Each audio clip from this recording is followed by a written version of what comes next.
โดนแล้วครับท่านผู้ชมครับว่าขี่อยู่นี่ก่อน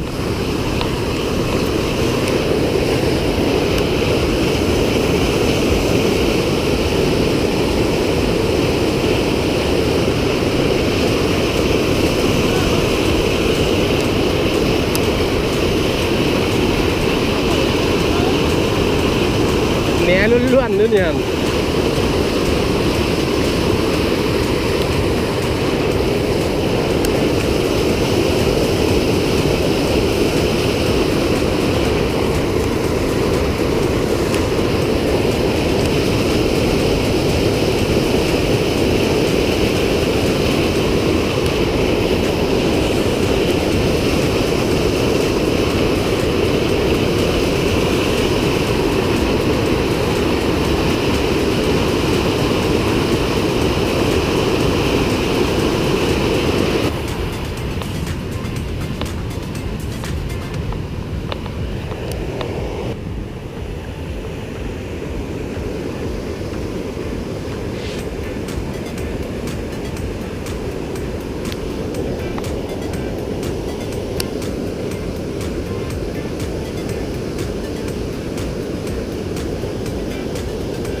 จัง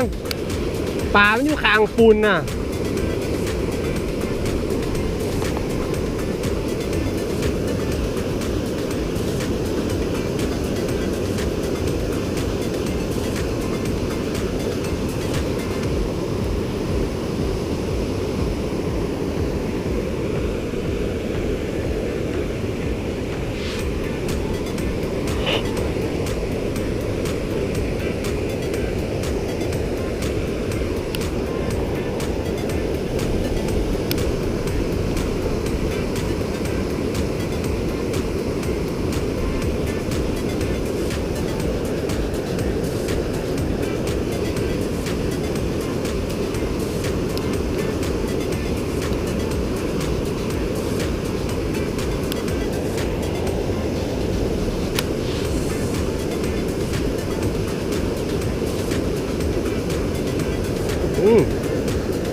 รอดแห้วนะครับ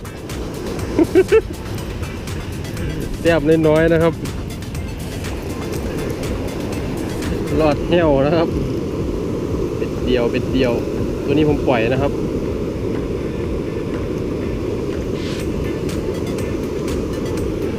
ปล่อยนะครับผมไอ้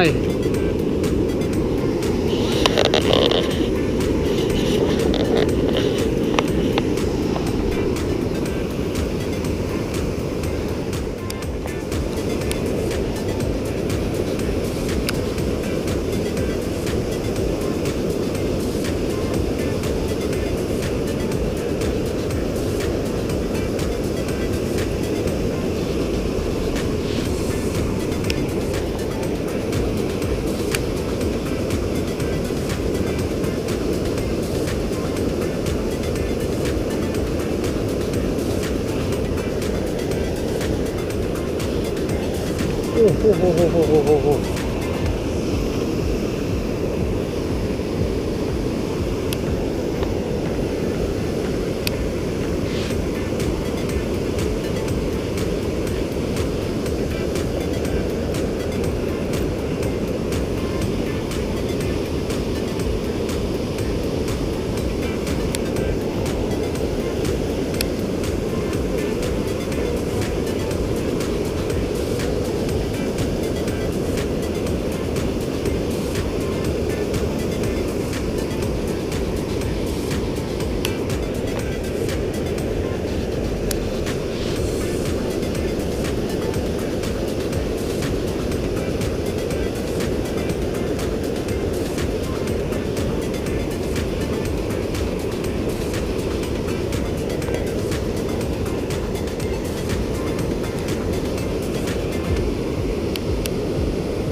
ฮะ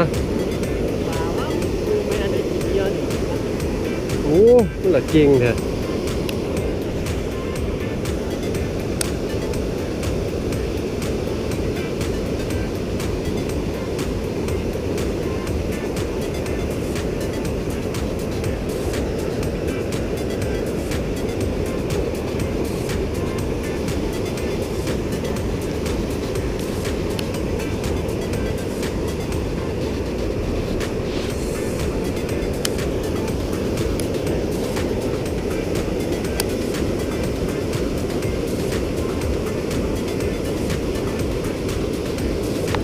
โดนแล้วครับท่านผู้ชมครับโดนแล้วครับใสสวยอยู่นะ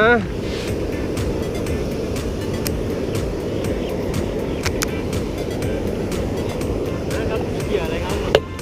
เหยื่อตัวละ50ครับนะ สีอะไรนะ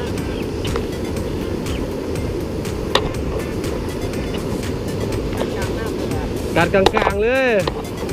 หลังต่อหม้อเลย โดนนะครับ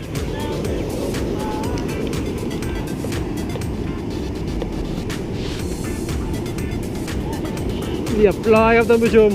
ฮู้ฮู้มาแล้วครับ1 แต้มครับผม โอ้แต้มที่2ครับแต้มแรกตัวเล็กปล่อยไปแล้ว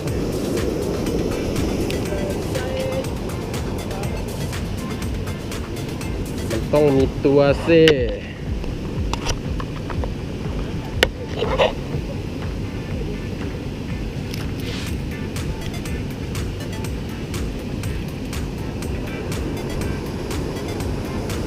ร้อยนะครับตัวนี้ครับผมเหยื่อตัวละ50 บาทนะครับสีทองหลังดำ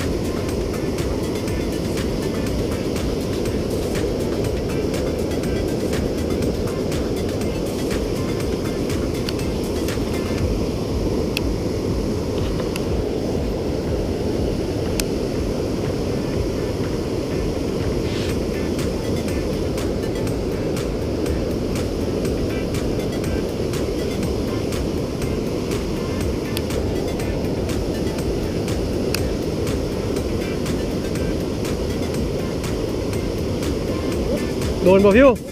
เรียบร้อยครับกับพิวโดนแล้วนะครับตัวใหญ่ปะมันใหญ่แบบไหนกับพิวโดนนะครับเหยื่อตัวละ50 บาทอีกแล้วครับท่านใหญ่ปะ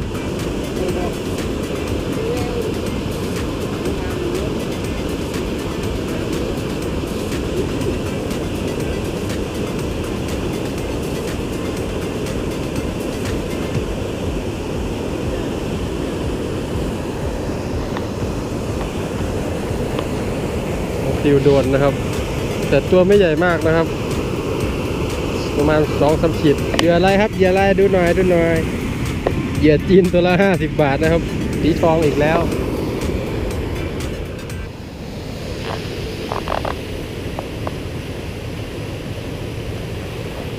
ตอนนี้ก็ถึงเวลากลับบ้านนะครับวันนี้ก็ได้ไป2 แต้มนะครับตัวแรกมันเล็กนะครับก็เลยปล่อยตัวนี้ก็โอเคหน่อยนะครับลุดซะละ5 ขวบก็ตัวประมาณนี้นะครับประมาณ3 ขีด 4 ขีดนะครับตัวเดียวเอากลับบ้านนะครับตัวนี้ทำกับข้าวครับผมก็เอาไว้เจอใหม่คลิปหน้านะครับคลิปนี้ก็มาซ้ำหมายเดิมนะครับจังหวัดบึงกาฬนะครับหมายบ้านท่าโพนะครับผมก็ฝากนะกดติดตามหรือกด Subscribe ด้วยนะครับเพื่อเป็นกำลังใจในการทำคลิปต่อไปแล้วกันนะครับผมวันนี้ก็เอาลอกมาตัวเดียวนะครับลอกจีนนะครับฟิตแบน GH 100นะครับคันเรียวโกะอาจิงเท้านะครับก็ประมาณนี้ คันก็ใช้ดีครับ ไม่ถึงกับหนักมาก แล้วก็ไม่เบาพอดีใช้ครับผม